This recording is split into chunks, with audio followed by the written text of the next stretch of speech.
सभी को जय श्री कृष्णा, राधे राधे, जय माता दी। आप सब कैसे हैं? आशा करती हूँ आप सब अच्छे होंगे। हमारे चैनल में आप सभी का स्वागत है। हम आप लोग को एक देवी पचरा गीत सुनाने जा रहे हैं। पचरा गीत आप लोग को कैसा लगा कमेंट बॉक्स में जरूर बताइएगा। अगर पसंद आएगा तो हमारे चैनल को शेयर, सब्सक्राइब, लाइक जरूर कीजिएगा। अपना प्यार, दुलार, आशीर्वाद सदा अपनी छोटी बहन पर बनाए रखिएगा। डोली चढ़ी आई मैया सेवका दोवरिया है, नजरिया भर के नाम। डोली चढ़ी आई मैया सेवका दोवरिया है, नजरिया भर के नाम। लोगवा करिहा दरस मयरिया है, नजरिया भर के ना। लोगवा करिहा दरस मयरिया है, नजरिया भर के ना।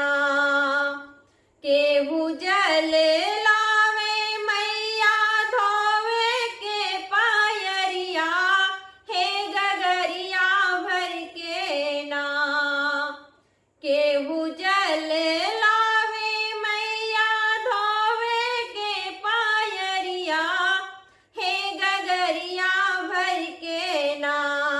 केहू धोवे ला डगरिया है, गगरिया भर के ना।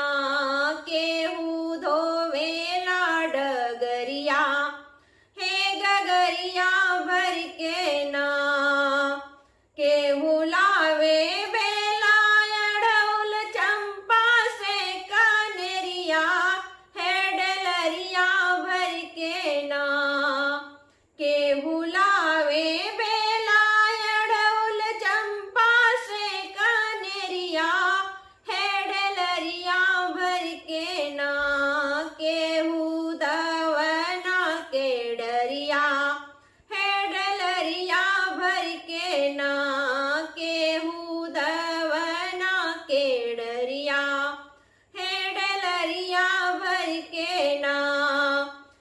केहू साजे सिंदूर मांग टीकावा चोनरिया है, पयरिया भर के ना। केहू साजे सिंदूर मांग टीकावा चोनरिया है, पयरिया भर के ना। कैले सेवा की तैयारिया है, पयरिया भर के ना।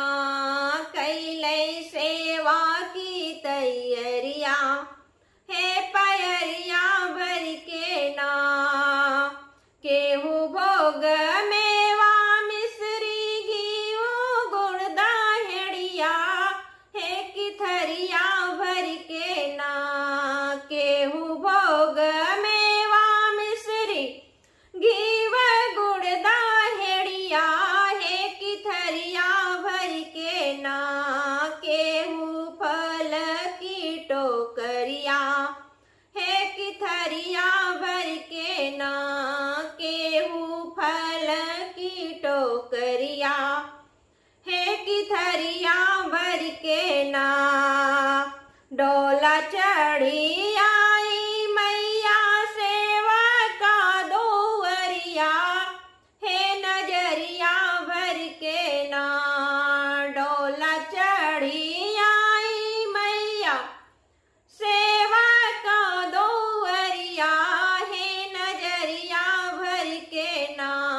लोगवा करिहा दरस मयरिया है, नजरिया भर के ना। लोगवा करिहा दरस मयरिया है, नजरिया भर के ना। लोगवा करिहा दरस मयरिया है, नजरिया भर के ना। यह पचरा गीत आप लोग को कैसा लगा कमेंट बॉक्स में जरूर बताइएगा। फिर मिलेंगे अगले वीडियो में अगले गीत के साथ। तब तक के लिए जय श्री कृष्णा, राधे राधे, जय माता।